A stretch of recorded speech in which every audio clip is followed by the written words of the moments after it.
Selamat pagi Bapak Ibu dan Saudara-saudari, semua sidang jemaat yang terkasih dalam Tuhan, dimanapun Bapak Ibu dan Saudara-saudari sedang berada saat ini. Kita bersyukur kepada Tuhan untuk segala berkat, anugerah pertolongan Tuhan yang Tuhan berikan kepada kita, sehingga pada pagi ini kita bisa bangun dari istirahat kita bisa menikmati kehidupan yang Tuhan percayakan kepada kita. Itu semua karena anugerah dan pertolongan Tuhan.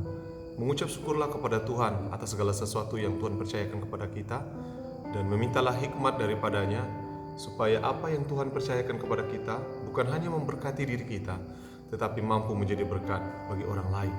Sebelum kita melakukan segala aktivitas kita sepanjang hari ini, baik sekali kalau kita berdoa, meminta hikmat Tuhan dan merenungkan kebenaran firman Tuhan, supaya kita bisa menghadapi segala tipu muslihat iblis yang ingin menjatuhkan kita jauh daripada Allah. Mari kita berdoa. Terima kasih Tuhan Yesus untuk berkat Tuhan yang Tuhan berikan kepada kami. Pada kesempatan pagi ini kami ingin merenungkan kebenaran firman Allah.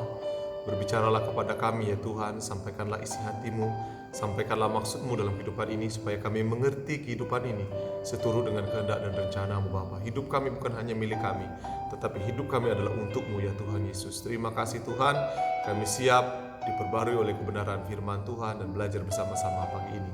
Haleluya Bapa, amin.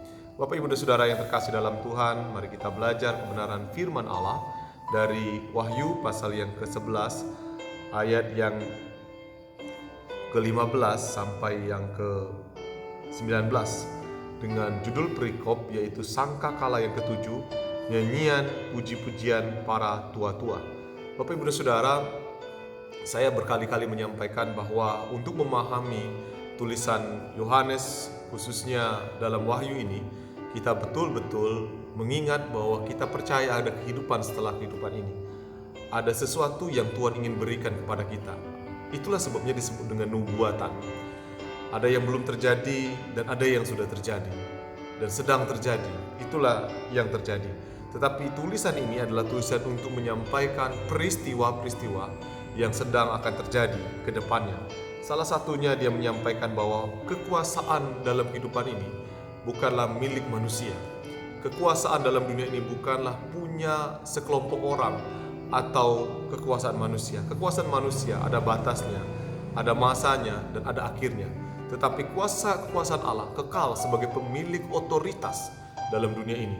Maka dalam ayat 15 dikatakan, lalu malaikat yang ketujuh meniup sangkakala, dan terdengarlah suara nyaring di dalam surga, katanya, pemerintahan atas dunia dipegang oleh Tuhan kita, dan Dia yang diurapinya, dan Dia akan memerintah sebagai Raja sampai selama-lamanya. Sampai selama-lamanya Tuhan berkuasa atas dunia ini, baik dunia maupun surga, sampai selama-lamanya. Dia tidak tergantikan oleh apapun juga, dan Dia dipilih bukan karena manusia, tapi adalah otoritasnya yang paling berkuasa. Itu sebabnya saya katakan seringkali, manusia membutuhkan Allah. Allah tetap akan nyata dan tetap akan berkuasa tanpa manusia sekalipun. Itu sebabnya kita membutuhkan Allah. Nah, kalau kita membaca bagian ini, kita dapat melihat bagaimana para tua-tua mereka memuji Allah, mereka menyembah Tuhan. Maka terbukalah bait suci Allah yang di surga, dan kelihatan tabut perjanjiannya di dalam bait suci itu, dan terjadilah kilat dan deru gemuruh dan gempa bumi dan hujan es lebat, menunjukkan bahwa kekuasaan Tuhan tidak pernah berubah. Dia punya otoritas, apapun yang ada dalam dunia ini Dia bisa melakukannya. Itu sebabnya hari ini Bapak Ibu dan Saudara, pesan saya sebagai seorang pendeta, pegang imanmu yang kuat dalam mengikut Tuhan Yesus sebagai Tuhan dan Juru Selamat. Apapun yang terjadi dalam kehidupan ini kita tidak tahu, karena pemiliknya mau membuat seperti apa kita tidak tahu. Tetapi bagian kita adalah bagian percaya kepadanya, supaya ketika itu terjadi kita tidak kaget, dan kita akan bersama di mana Tuhan berada, di situ kita berada. Saya percaya Dia tidak akan membuat kita celaka. Saya percaya Dia tidak akan membuat kita sengsara. Dia akan membuat kita penuh damai sejahtera apapun yang kita alami, asalkan kita mau setia bergantung kepadanya, taat kepadanya, menaati segala perintahnya tanpa ragu sedikit pun. Selamat beraktivitas, selamat berkegiatan. Tuhan Yesus memberkati. Mari kita berdoa. Tuhan Yesus, terima kasih hari ini kami diberkati melalui kebenaran firman Tuhan. Engkau adalah penguasa segala sesuatu dalam dunia ini. Halik langit dan bumi, yang di atas, di udara, di laut, di bawah bumi, pemiliknya adalah Engkau. Kami sebagai umat-Mu Bapa, sebagian kecil dari milik-Mu Bapa, berlutut sebagai orang yang menyembah-Mu.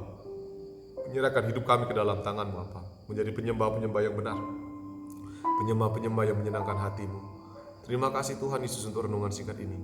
Biarlah hamba-Mu dan kami semua selalu menjadi berkat dan membawa kasih karunia dan menyampaikan pesan-pesan Tuhan kepada orang di sekitar kami. Haleluya Bapa. Amin. Tuhan memberkati kita semua.